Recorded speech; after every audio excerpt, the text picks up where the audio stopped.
Hello, hello, hello. What's going on, family? I am Rashid, and this is the Agents and Stages podcast. What's up, family? Hope everybody's doing well. Hope you're having a great weekend and conclusion to your weekend. Happy Sunday. If you're coming off Sunday, all that good stuff. Glad you're safe, healthy, and having a great evening. And hopefully have a great start to the work week. We're going to jump right in, you guys. I apologize we didn't get the promo up quicker. It's just been a crazy week for myself and Mr. Haywood, who's been joining us for this is going to be our third segment of the financial recovery and planning that I'm actively going through to try to get into a better position for my life and my son and my family and going forward. And a lot of people have reached out that said they have been encouraged by my story and been encouraged by what we've been sharing. So again, from the get-go, I've been kind of led to help others when I've got a lot of people reaching out. So thanks again for all of the well wishes and your prayers. I appreciate you. But we're going to jump right into it and just tell a friend to tell a friend to tell a friend, because this is going to be posted. So those who don't catch this valuable information live, please tell someone that you think can benefit from it to stop by and check out. This is part 3. So I'm going to bring Mark in and we're going to get right into it. Greetings, Mark, Mr. Haywood, how are you, sir? I'm blessed, brother. How about everything on your end? Man, it's life is lifing, but hey, I'm I was here, about man. to say, it sounds like life is life. Yeah, I'm here, man. I'm here. Ain't going nowhere. So life, bring it on. Okay. You know what I'm saying? So it's especially where it is for me right now, man. But thank you so much again, Mark. For those who maybe just now joining us, who hadn't seen part 1 and part 2 of this 4-part series that we're doing, and we're going to actually have a 5th part just for question and answer for you all, because we try to stay on his topics and what he wants to talk about. Last time we did have a few questions that we got answered, but definitely the 5th episode installment of this was going to be strictly open to the floor. But Mark is a financial analyst and expert with Northwestern Mutual here in Houston, and he can help a multitude of people trying to plan for their wealth management, retirement, things of all that nature and everything that encompasses. And we talked about he can also help you even if you're not local in Houston. So Mark, thank you again for joining us. Jump right in, brother. If you want to say anything about yourself and what you're doing, and give people where they can reach you, and then we'll just dive right into it, brother, whenever you're ready. Sounds good. Again, Mark Haywood, Wealth Management Advisor from Northwestern Mutual, located in Houston, Texas, but can help anybody no matter where you are in the country. And I'm very straightforward. If I can help, great. If I can't, then the worst thing that'll happen is we just have a good conversation and I can at least point you in the right direction. I know 2 things for certain. There's a God and I'm not him. So I do not know everything. I cannot do everything, but I'm more than willing to help where I can. And then, like I said, steer in the right direction where I can. So there you go. Right. Well, yeah, I love that. You know, you're not God and I'm not trying to be one. Right. Right. All right. Exactly. So Mark, thank you again so much. So what do you have for us today? What are we talking about? What are we doing? Okay. So today we're going to have what I like to call a protection conversation. So if you have been following the series, the very first discussion was about cash management, just making sure that you align your budget appropriately. So managing your dollars. Second conversation was about debt concepts. So how to reduce debt, adjust debt, know what's good debt versus bad debt, things of that nature. So once you've gotten control of your budget and once you start knocking off your debt, then you have to protect yourself and protect what I call your greatest asset, and your greatest asset is you. So the thing behind that is if you're healthy, working, and making money, all is well. But if you're not healthy, not working, not making money, things go bad very quickly. Quite frankly, the last few years post-coronavirus has shown us that, right? So conversation about today's conversation, or the topic of today's conversation, will be about insurance concepts, protection concepts, really talking about how reducing your risk will increase your wealth. I'll say that again. Reducing your risk will increase your wealth. Interesting. Reducing your risk will increase your wealth. Got it. Yep. So if you'll allow me to share my screen, then I'll start introducing some concepts. Let's do it. All right. Perfect. All right. By the way, I always got to plug this for my buddy. As a reminder, if it doesn't apply, let it fly. We're going to do this trying to reach everybody, but we will approach this from a Black perspective.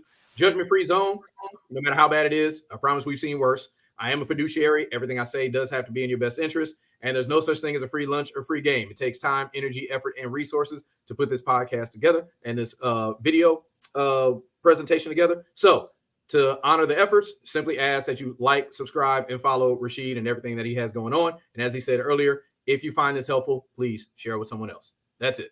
All right. You know, Rashid, I always like to start with some statistics. So I wanted to start with these statistics. So some things to consider.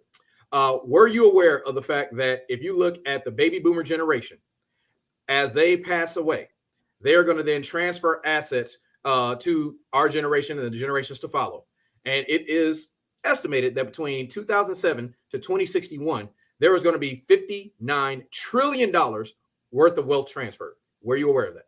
No. Okay. Well, the baby boomers are transferring 59 trillion. What is he? That's right. That's not 6 zeros at the end of that 59. That's 9 zeros at the end of that 59. That is correct. Transferring that where for a layman? Transferring that to who? Their family? Their like the market? The retirement? Like what do you mean? Oh, that's a great way to ask that question. So some of that is going to go to their direct heirs. So that will be, as you can see, that second line. That's their children, their children's children, basically their family, right? Some of that is also going to go to charity because a lot of wealthy people have philanthropic efforts that, you know, that church, that charity, that nonprofit that they want to benefit. And, well, we all got to deal with this at some point, right? The tax man cometh. So some of that is going to go away in federal taxes. Now, somebody's probably going to look at this screen and add up these numbers and say 36 plus 27 plus 5.6 is not exactly 59 trillion. Well, the reason is because some of these overlap. For example, there could be someone who is leaving money to a charity that is a family foundation that is run by their heirs. So like those two lines tend to overlap, for example. You see what I mean? Got it. Yeah. But 59 trillion, that's what's getting passed on. Another thing to be aware of. Only 30% of that is in liquid assets. So cash, investments, things that, you know, we're aware of, you know, crypto, things of that nature. I want to say that again. Only 30% of that is in liquid assets. Now, So, why do okay. Only 30% of the 59 trillion? Only 30%. That's right. So 70% of that has nothing to do with investments. All right. I'm going to say that again. 70% of what they're passing on has absolutely nothing to do with investments. So I always share with people this concept. When you think about this wealth transfer has less to do with money that was saved, and it has more to do with plans that were made. I'm going to say that again. It has less to do with money that was saved. It has more to do with plans that were made. And would you say with that money, is that planning, like good planning that was made? Good planning. Absolutely. Absolutely. Good planning. I mean, just going back a couple slides, it has to be good planning if out of $59 trillion, only 5.6 of it is going to the Fed. Right. Right. Now, as I said at the beginning of this conversation, we're going to approach this from a Black perspective. So consider this statistic with regard to African-American wealth. It will take 228 years for the Black community to catch up with the same amount of wealth that the white community has if current policies, procedures, and practices remain in place. I want to say that again, 228 years. By the way, this is a statistic and a quote that was pulled out of the Wall Street Journal. That is not necessarily the most liberal-leaning paper or medium. So I'm saying this to say I pulled this from a resource to show this isn't a Democrat or Republican problem. This isn't a liberal or conservative problem. This is what it is math problem. Yeah. All right. And the math is math. You can't run from math. Math is the same. That's right. Wow. And then the last thing that I'll leave you with, there was a gentleman, a brother by the name of DeForest Blake Soares. He was the former Secretary of State of New Jersey. And he actually recounted some of these statistics at a speech that I heard him give. And I specifically remember this quote that he gave. And he said, "We are on the verge of the greatest wealth transfer in the history of America, and Black people won't participate in it simply because they didn't buy life insurance." Oh, wow. Simply because they didn't buy life insurance. Again, if 70% of that 59 trillion that's about to pass has nothing to do with investments, then we have to ask the question, then what is the rest of it? Or what is a good chunk of it? Well, one huge chunk of it are insurance programs that have been set up by people to benefit their family, their trusts, their nonprofits, their favorite charity, et cetera, and find ways to utilize this to, I guess you could say, strategically disinherit the IRS. Not avoid taxes, but either defer, defray, or mitigate. Use the rules. Yeah. Just using the rules, right? Right. So, So wow, that's interesting to me because mhm, about the black family or black not life insurance. Like all of my ebbs and flows with my very well documented financial challenges, I've always believed in life insurance. I always had tons of life insurance for my child, for those mhm, if I get hit by a bus. And quite frankly, you know this, my ex-wife was an insurance agent. right. So I've got so much insurance, like I'm worth so much more dead than alive. I joke, but it's true. Mhm, And those certain things that have never wavered because I think about my child and his children's children. So what about, talk about the deficiencies there. Why do you feel that we don't? Because I know I need it, and mhm. even though my ex-wife was an insurance agent, I knew that was taught by my mother, like my father, who wasn't college educated, a blue collar guy, but he knew to always have insurance in place for the family. Mhm. So I would say part of it, there's a few things. I'm going to go macro, and then in this presentation, I'm specifically going to go micro when it comes to individual thoughts and behaviors and stuff like that. So I would say on a macro level, let's just call it what it is. A good part of it is distrust, right? We do understand that there are a lot of financial institutions that came through our communities, sold black folk a bill of goods, and then when it was time to pony up, they were nowhere to be found. That's just a Right. unfortunate factual statement, right? So a good chunk of it is distrust. Another good chunk of it is fear, because we tend to fear what we don't understand, Yeah. and we tend to not involve ourselves in things that we don't understand, which is part of the reason why we're trying to deal with the distrust and deal with the fear by educating. The only way you can deal with distrust and deal with fear is through education. That's the whole premise behind us having this conversation right now. So, with that being said, then we're going to start talking about some of these individual thoughts and behaviors that reduce or have caused, particularly people in our community, not to engage in insurance discussions and insurance planning. Uh, so I would say we're going to talk about 3 risks as we talk about some of these behaviors. One is the risk to your livelihood, one is the risk to your longevity, one is the risk to your life. So I would say that there are 3 detrimental beliefs that have individually prevented people from engaging in insurance discussions, right? One is what I call the fallacy of invincibility. I'm young, I'm healthy, I don't have any health Yeah. conditions, I'm going to live forever, Right. YOLO. Yeah. So that's part one. Now, another part is the fallacy of individuality. This social media generation and the advent of, being able to be connected to everybody also has created a lot of me mentality, right? It's all about me, myself, what I can do, look at me, et cetera, et cetera. So there's not necessarily the perspective of I'm not just looking out and taking care of me, but I don't necessarily have to look out and take care of you. I got mine, you go get yours. You see what I'm Yeah. saying? Mm-hmm. So that's one. That's another one. And then I would say also a fallacy of incentives, right?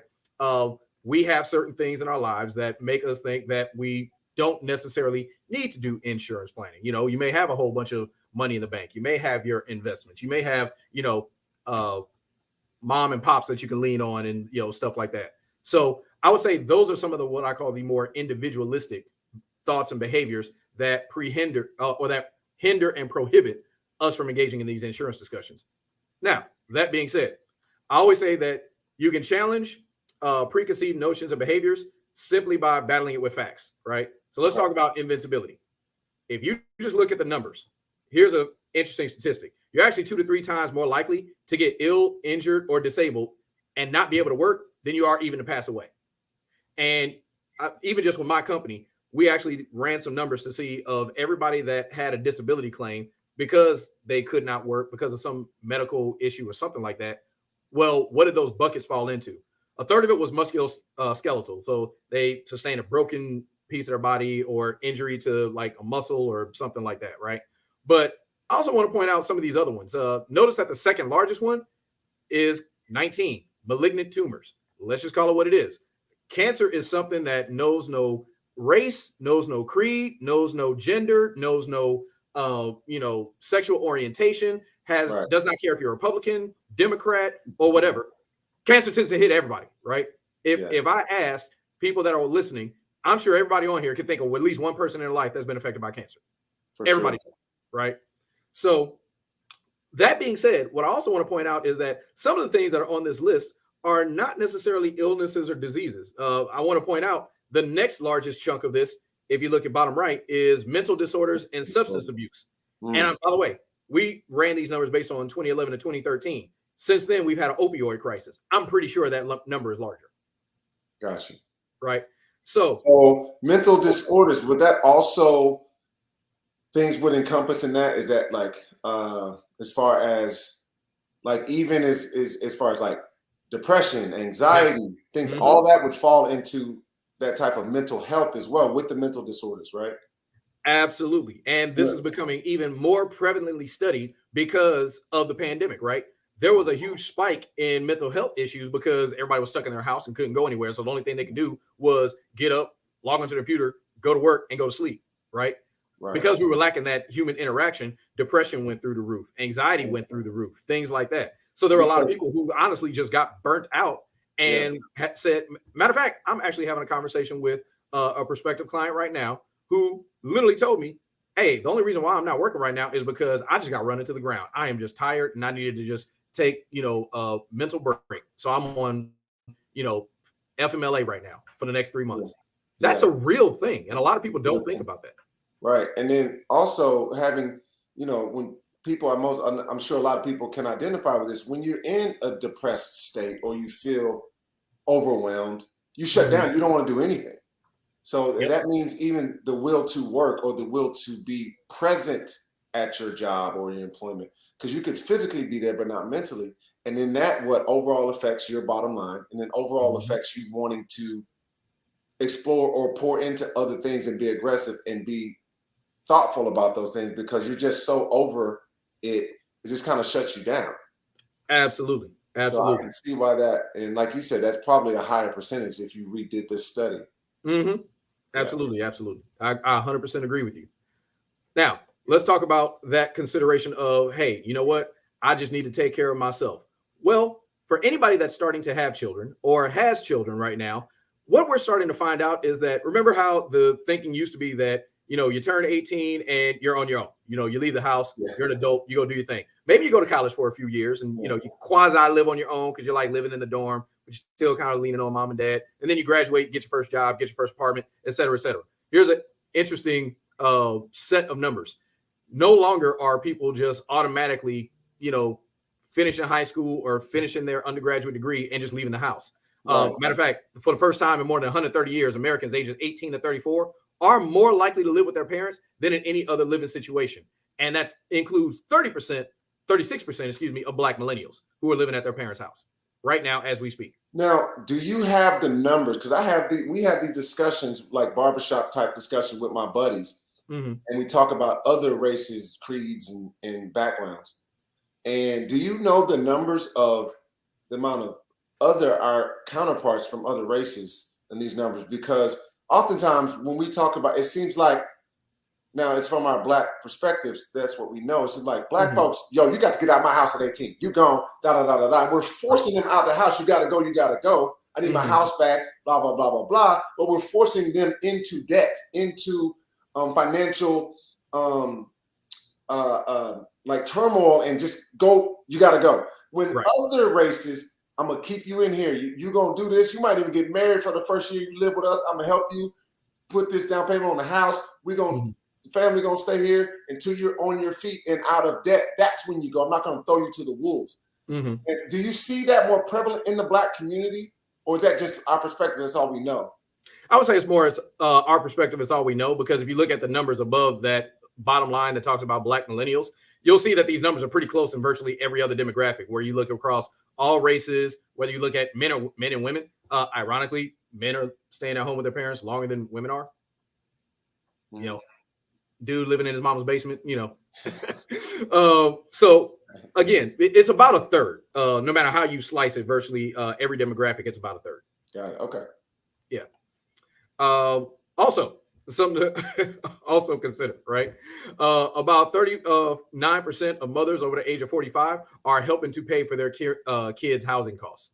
So even if the kids leave the house, they're still relying on mama and daddy for some financial support, right?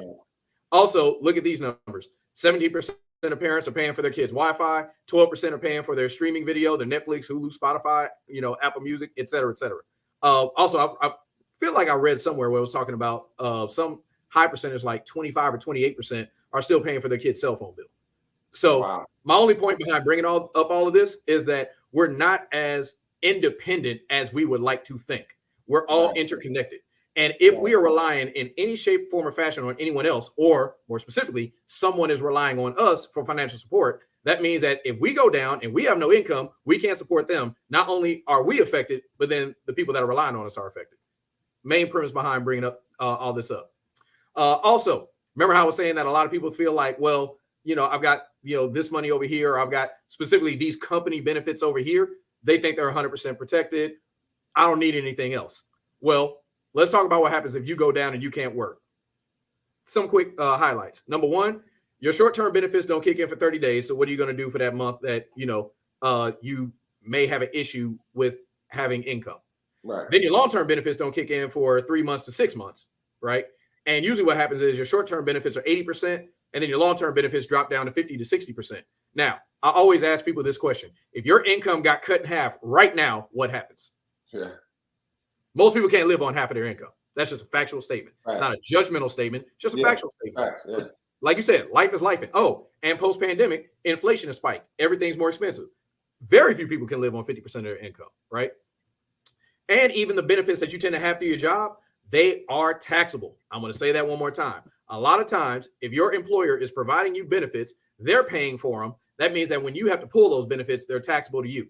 So think about if you're making 50 to 60% of your salary, but even that's taxed. So that actually drops down to like 40 to 45% of your income. Yeah. That's a huge impact. Or a huge plummet in your income, right? Yeah. Oh, and then Rashid, you'll be able to relate to this. These benefits often don't include your bonus compensation or your commissions. No.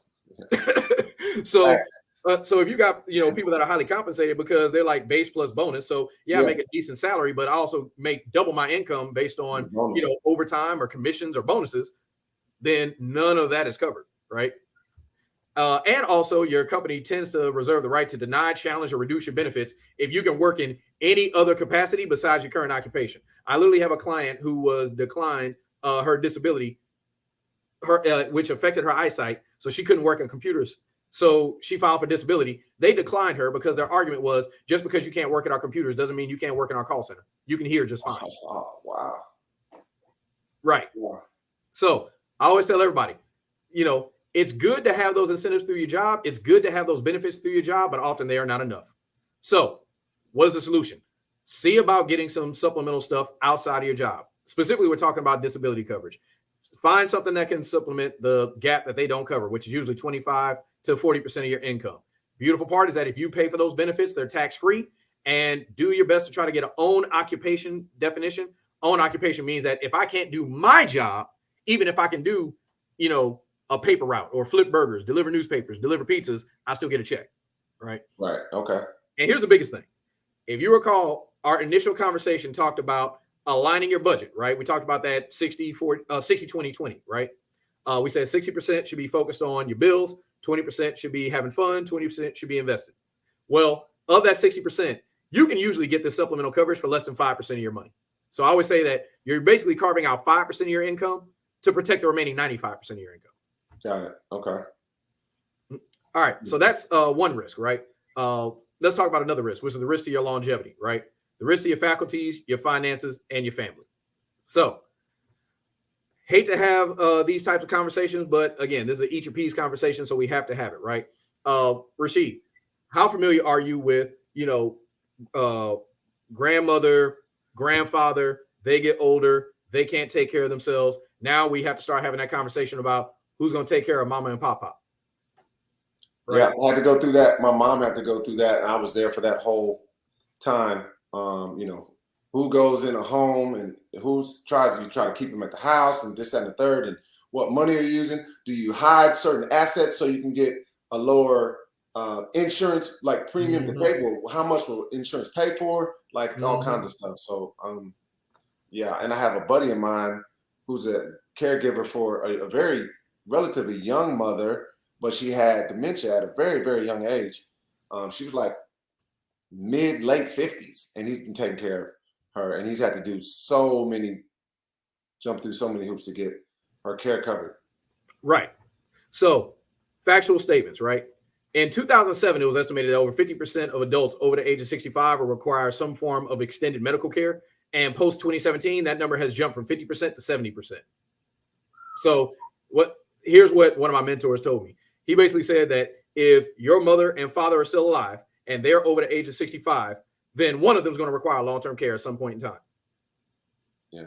So we always got to think about that. By the way, unfortunately, it tends to be the mother, right? It's often the father, but more often than not, it tends to be the mother because women tend to outlive us. So they're outliving us, but not necessarily outliving us in their later years more healthily than us, for lack of expression, right? Yeah. So let's also think about what this could entail. Again, a lot of these are things that are hitting everybody, particularly us in the African American community, with a force. I tend to ask people, I was like, do you know anybody that has any one of these diseases or issues? And almost everybody to a T knows somebody that's dealing with one of these, right? Mm-hmm. Yeah. So these are all things that can prevent you from doing what are called 2 of 6 functions of daily living: eating, bathing, clothing, continence, transference, toiletry, stuff like that. So again, we also got to look at the numbers, right? So most people are like, oh, well, I'll just, I'll self-insure. It's not that expensive. I'm not worried about it, until they find themselves in it, right? I tend to remind people that the average cost of this form of care tends to be $200 to $300 a day. Please notice I did not say per month. I said per day. Okay. And the average cost in Texas is $157 to $200 a day. By the way, please keep that $157 number in mind. Okay. Because this is going to touch on something that you said, right? Which is, how do we get these government benefits to help pay for this and things like that? And how do we orchestrate our budget to et cetera, right? Yeah. Well, here's why a lot of people have to have those conversations. Because for those people that think, well, you know what? If I can't take care of myself, the government will take care of me. Well, let's skip to Medicare Part A, right? Medicare Part A, if you have to go into long-term care, days 1 through 20, they cover everything, right? But here's the problem. The average stay for medical long-term care is 3 to 6 years. So I want you to look at these numbers. 3 to 6 years. They'll cover everything for the first 20 days. Now, from days 21 to day 100, you have to pay $152 and they'll pay everything else. Now, why do I point out that $152 number? What I tell you that the average cost was in the state of Texas? $157. So that means that you got to cover $152 and they only cover $5. What? It's not vice versa. I thought they was gonna cover $152. You cover $5. Nope. Right. Dang. No, you got to cover $152. They cover the $5. And by the way, after day 100, you're on your own. Or mom and dad are on their own, or grandma and grandpa on their own, right? So the last thing that I always point out, right? There is another thing that one of my mentors shared with me. There is nothing in this world that mentally prepares you for having to give your parent a bath, right? We do not think about the emotional toll that long-term care takes on us. We definitely don't think about the physical toll that it takes on us, because again, if you're talking about people that can't take care of themselves, that means that you're having to lift them, you're having to transfer them, you're having to do this and do that. So as their body's breaking down, well, technically you're breaking your body down as you're helping them, right? Yeah. And then we already talked about the finances. Who's going to fit the bill? I can't tell you how many times I've had to have these conversations, and a family has gotten into an argument because they're like, well, you're wealthier than I am. You make more money, so you should pay this. You see what I mean? You don't want to have your family getting into those arguments. Well, so I know one thing about me.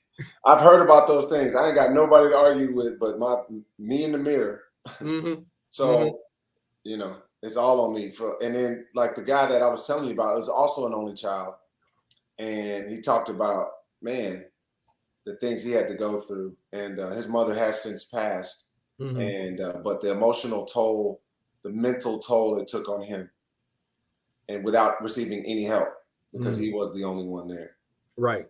So what I recommend to everybody, I don't care how old you are, get a plan, get a policy. You'll notice that this is a recurring thing. Get a plan, get a policy.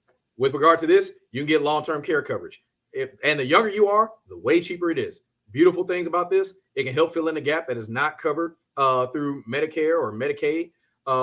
Again, because you're paying for this, the benefits, if they're pulled, tend to be tax-free. Oh, and by the way, again, for people like yourself, Rashid, you'll appreciate this.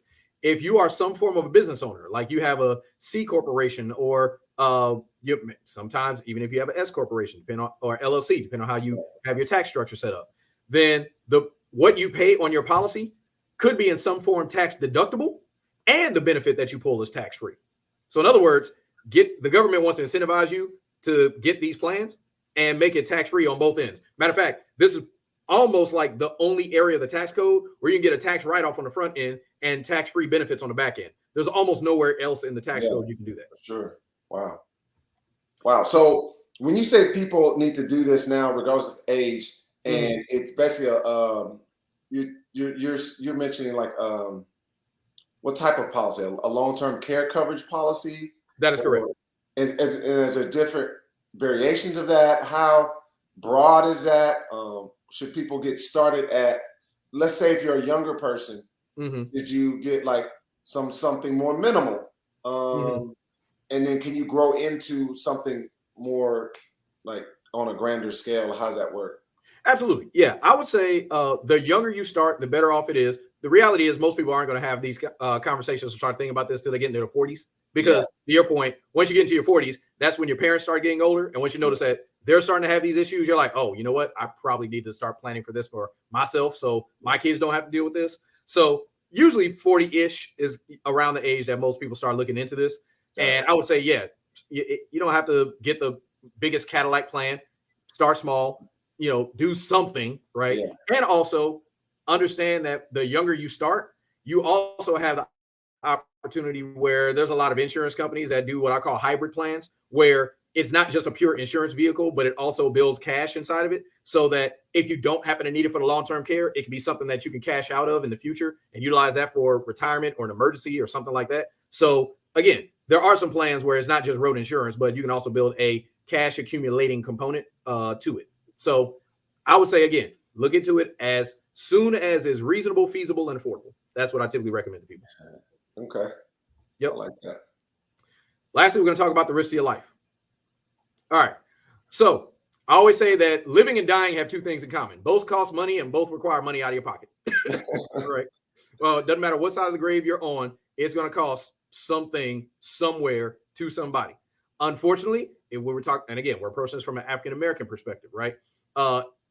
What we've discovered is that generation after generation, the African-American community has continued to have far more debt than they have assets to pass on.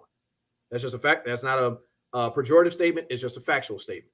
And by the way, this is even up to including those who are trying to do better for themselves, better for their family, as they're trying to acquire these degrees and, get a better job and get a better career and stuff like that. We tend to owe more in student loan debt than our white counterparts. So I'm glad you said that. It's not just the deadbeat person sitting at home living off the government playing a video game.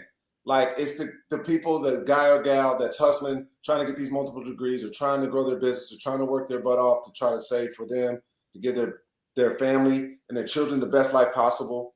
It happens to those people as well. And that's the majority of the people that it happens to, because these people are actively trying to be productive citizens and trying to gain whatever level of success and whatever type of level that they want to reach for their family. Exactly. So you see a lot of people in this space, is what you're saying? Absolutely. And again, when we talk about the disparity in assets, you can kind of see these numbers on the screen, right? Our typical wealth, or median, versus our white counterparts. So again, too much debt, too few assets. So how do we start fixing this? Again, I'm going to my brother DeForest Blake Soares Jr., former Secretary of State for New Jersey. He said the best way to close the gap between the median net worth of blacks and the median net worth of whites is literally insurance. It's insurance. It's the great equalizer. Think about it this way. It's the greatest leverage play. So what I share with people all the time is that the real reason why wealthy people stay wealthy isn't simply because they have a whole bunch of money. It's because they find strategic ways to not spend their own money, number one, and number two, to use someone else's money. Number two, I'm gonna say it again. How do I not spend my own money? The American way, use somebody else's. And that's all the insurance is, right? It's how do I take a little bit of what I do have so I don't have to spend a whole bunch of money, and that's monthly premiums, so that I can use a whole bunch of what someone else has. That's this financial institution that has insurance, in this case, life insurance, in order to do what I need and what I want, which is take care of my family in the event that I'm not here to take care of my family, right? So look at some of these reasons why people have, gotten insurance. What I want to point out is that the top 4 reasons noted by people and why they get insurance is to cover the burial, replace lost wages. Again, if you're not here, who's going to take care of your kids? Transfer wealth. This is what we were talking about earlier, right? I want to leave a legacy to my children or to this charity or to this family foundation in order to help them continue on, or even more simply, just to help pay off a mortgage, right? I want to make sure that my family gets the house so it doesn't get gobbled up by creditors and tied up in probate or something like that, right? So again, solutions, right? Get a plan, get a policy, right?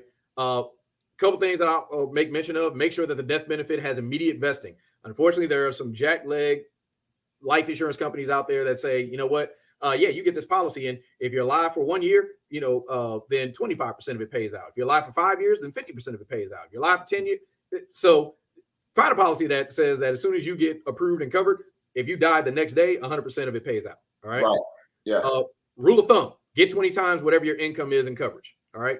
And the thinking behind 20 times your annual income. Remember what I said earlier.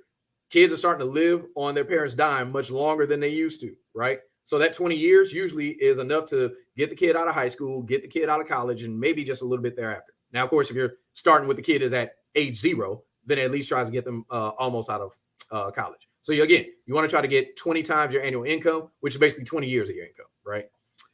If you have kids, I recommend getting them small policies as early as possible. I hate to say this, but let's call it what it is. We live in a fallen world where bad things happen to good people, and even kids get sick. I was literally at church today where the minister of the hour was talking about how his son had a battle with cancer, and his kid is only like 8 years old. Okay. So pediatric cancer is something that's happening. So again, get your kids insured as early as possible so you can lock in their insurability. Oh, by the way, you see that line where it says it's important coverage to be had with estate planning? Other things equal, by and large, when it comes to the tax code, life insurance is the one thing that when you pass away, a check goes to your family, and oftentimes it's 100% tax-free and the IRS won't touch it. Wow. I'll say it again. Oftentimes when you pass away, life insurance is the one check that goes to your family that's 100% tax-free and the IRS won't touch it. So that is crucial when it comes to estate planning, because that means that you can basically create legacy dollars for your family that continues to go forward generation after generation. I've heard of some families that develop what we call ILITs, individual life insurance trusts, where they say, okay, if I'm the patriarch, right? I'm the head of the family. I pass away, this money goes into this trust. This money is going to go to the benefit of the family. But the only way you can get the access to this tax-free money that goes into this trust is you have to use a part of it to go get life insurance on yourself that when you die pays into this trust. And basically just keep going and going and going and going and going. So again, powerful when it regard to estate planning. Let's see. So we're coming on down the pike. Homework, takeaways. Once you have this type of information, I encourage people. Number one, if you work for somebody, go to HR, ask for a copy of your disability plan, see what the features of it are, get a supplemental policy to fill in whatever shortfalls exist. And by the way, if you're self-employed, you have your own business, I recommend getting what's called overhead coverage ASAP, because if you go down, well, you still got to pay your building rent. You still got to pay your building utilities. You still got staff that you have to pay, et cetera, et cetera. So you want to make sure that you have some form of policy there. If you can't run the business, at least the business can continue on. So that's one thing. Also, have a serious sit-down conversation with your parents, your grandparents, talk about their plans for extended care. And if there are no true plans, challenge them to have a conversation with a financial advisor immediately. And then lastly, again, no matter how young or old you are, make sure you have some life insurance outside of your employer, and make sure you touch base with a financial advisor to determine the best policy structure that fits you. We're not going to get into the weeds of types of policies, but getting a policy period helps. I'll say it that way. Wow. Okay. All right. And now we're at the Q&A section. I know we wanted to be expedient on this evening and make sure that we left time for questions. So if anybody is listening online, feel free to type something in and we can address it. So I want to ask the question that probably many people are asking. Okay. Let's say if they were to work with Mark Haywood in Northwestern Mutual and they take on some of these life insurance policies that you're speaking of to protect them, their family, blah, blah, blah. Mm-hmm. what type of medical is involved with this? What about the person who's overweight, the person who drinks alcohol successfully? Let's call it is what high blood pressure, cholesterol, they smoke weed, whatever. How strict? I know as it gets older, it probably is more strict and more intense as far as the medical. But can you shed light on that? Because I think some of that you talked about earlier is probably some of us in our community are hesitant or scared to do it because they don't think they'll get covered or they think their premium will be too high. Can you talk about that? Sure. So I'll say in general, right, there's always going to be some sort of a risk assessment. At the end of the day, all insurance companies are risk management companies. That's exactly what they are, right? The whole premise behind insurance is to eliminate risk. Now, that being said, they are also risk averse. So they tend to either shy away from or charge more for people that are a larger risk. I mean, just kind of think about it this way. Imagine if you just gave a loan to somebody, right? If you know that you gave somebody $100 and they're going to rob a bank tomorrow, you're probably not going to feel all that confident that you're going to get that $100 back, right? So literally, insurance companies do that same assessment. So some of the typical things that they look for age. The younger you are, the cheaper it is, because the older you get, the chances are you're going to die sooner, right? So I always recommend get it as soon as you can while you're young, because it's only going to get more expensive when you're older. So that's number one. Number two, does it involve some form of a health assessment? Yes, it does. The healthier you are, the cheaper it is. The less healthy you are, the more expensive it is. Or there's a possibility that you could get declined depending on what your health situation is. Now, what I do share with people is that simply because you have some sort of a health condition doesn't mean that it's an automatic non-starter, right? I've seen people get coverage when they have diabetes. I've seen people get coverage when they have, high blood pressure or high cholesterol. I've seen people get covered when they may have had some, heart condition from when they're a kid, but it's been managed and maintained because they see doctors and specialists and stuff like that, right? So again, simply because you have a health condition doesn't mean that all bets are off. It just means that they have to do additional underwriting to determine that level of risk that you might pose. And also, again, depending on what your health situation is, they may say, okay, we're willing to cover you, just might be a little bit more expensive. Other things that I'll throw in there, criminal records, right? So if you have a criminal record, it's going to be a little bit challenging, right? Because they're doing risk assessments. What are the chances that you die? If you're involved in criminal activity, the statistics say it's a higher likelihood, right? Whether you're talking about white collar crime or, I'm sure felony is more weighted than a misdemeanor. Probably misdemeanor don't even come into play. They might, depending on the misdemeanor, but to your point, yes, it's way less heavily than a full-fledged felony. That is correct, right? Also, drug use. Now, if you're on anything that is like, I'll just say, just use common sense, right? If you're on anything that is like a serious hard drug, then for a fact you're not going to get covered, right? But when it comes to marijuana, I know this comes up a lot, right? Well, we do know that there are state by state laws that are being passed that are making marijuana more legal. And on top of that, there are even starting to be some, I'll say relaxing, I won't say elimination, but relaxing of even some federal statutes, right? It's not that the statutes have gone away, they're just not being as heavily enforced, right? So are these insurance companies following suit? Yes, they are. Yes, they are. They're starting to become far more relaxed on marijuana than they used to be. Now, I will say that if you're one of those people that, you're on that Dr. Dre next episode, smoke weed every day program, okay, that's a problem, right? But they're not. You ain't working. If you do that every day, you're not working. I'm sorry to interrupt you. No, you good. Go ahead. I'd say if you're doing that every day, your butt ain't working probably anyway to even consider and do life insurance and pay the anyway. Right. You probably so again, I'm talking about at home playing the game. Right. So again, my only premise is just because you partake in marijuana or partake in marijuana doesn't mean it's a non-starter. It just means that again, you might be a little bit more risky. The one thing that I will share is that no matter who you are, and no matter what the insurance company, every insurance company has what I call 3 exceptions. All right. In other words, like if they cover you, these are the reasons why they won't pay. Number one is a suicide clause. Most companies, if you kill yourself within the first 2 or 3 years of the policy, it won't pay. Wow. All right. Usually. Now, again, it's usually the first 2 or 3 years, and then thereafter, usually the family is covered. But they try to prevent what's called adverse selection. Like they pick somebody who signs up for a life insurance policy for like $1 million, knowing that they're going to kill themselves the next day to try to get $1 million to their family. Yeah. So it's trying to prevent fraud and stuff like that, right? Sure. So every company has has what's called a suicide clause. Second, a felony exception. Every insurance company, if you get killed in the process of committing a felony, policy's not going to pay out. That's why I was using a bank robbery example, right? If you knowingly commit a crime that results in your death, then it nullifies the policy. Wow. Yeah, that makes sense. Never thought about it, but that makes a ton of sense. Yeah. Third one. Now, every company does not have, well, actually, let me rephrase. Most companies have this. Almost every company has it. Some companies, depending on who they are, may or may not enforce it. And it's what's called an act of war clause, right? Now, what I mean by act of war clause, what I mean by that is if North Korea jumps fly and hurls a nuke over here and it obliterates everybody, technically speaking, insurance companies are off the hook. Wow. Because it's considered an act of war. Yeah. Really? Now let me give you a real world example of how that works. Okay. You remember when 9/11 happened, right? Yeah. All right. 9/11 happens.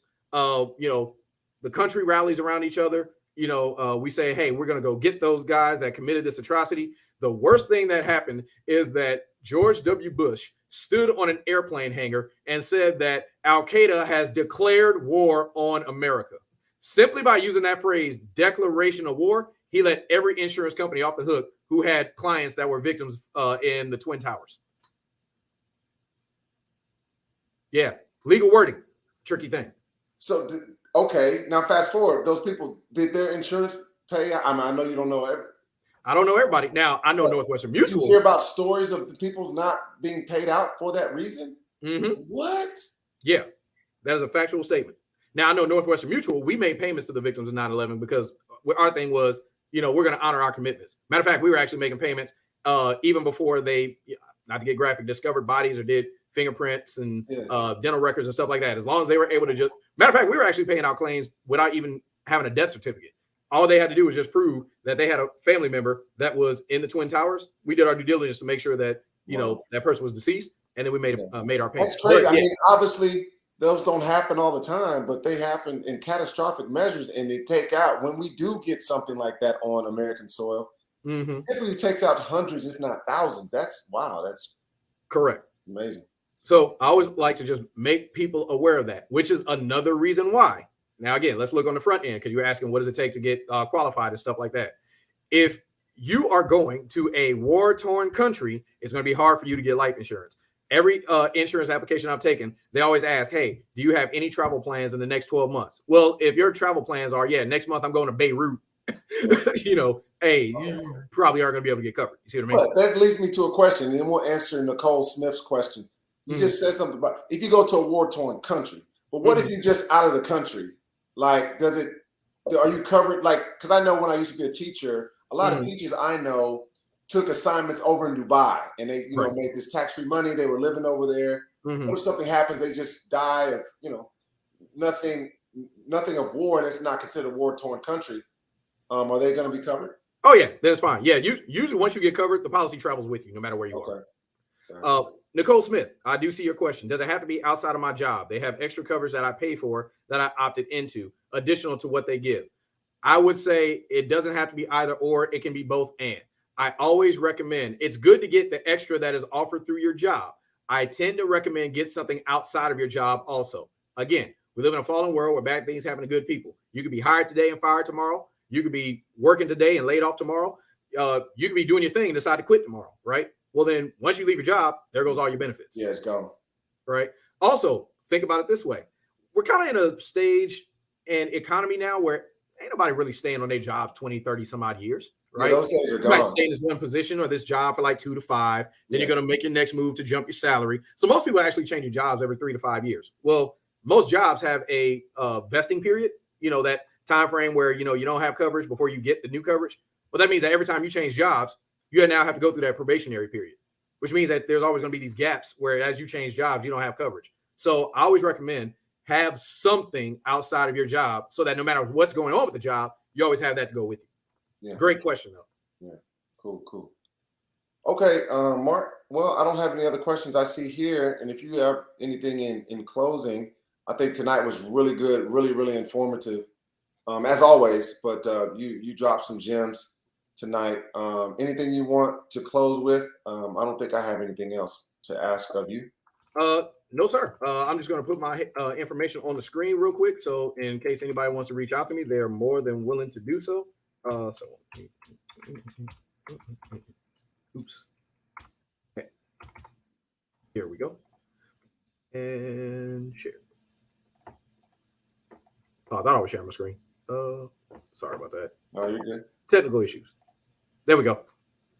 All right. So that is the way to reach me. If you want to reach me via email, mark.haywood@nm.com. If you want to reach me by phone, 713-333-4686. Again, more than willing to help. If I can help, great. If I can't, worst thing that happen is we just have a good conversation, or at the very least, I'll try to point you in the right direction. Fair enough, man. As always, man, you've been phenomenal. Thank you for all the knowledge. And we've been pretty consistent. We've been doing this every 2 weeks. So I think 2 Sundays from now, I think we're on the same schedule, right? Or is it the? Definitely for that week. Now, for everybody that's listening, full transparency. Oh, yeah.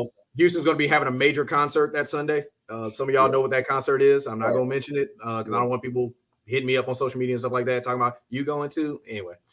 So I'm taking my wife. Therefore, I may not be available that Sunday, but we will figure out how to make this work sometime like that week or toward the tail end of that weekend. We'll make it happen one way or the other. Yeah, we'll make it happen. It'll be Sunday, but it'll definitely happen. Yeah, Mark is a happily married man. He wants to stay that way, and he's got to take his wife to this concert. Absolutely. I would never get in the way of that. We would do it. Oh man, another day. Period. So we'll figure it out. But anyway. Let's close. Thank you, everybody, for joining us tonight. Thank you, Mr. Mark Haywood with Northwestern Mutual. Thank you for watching another episode of Agent Stages Podcast. I appreciate you guys. See you next time. Godspeed. Peace.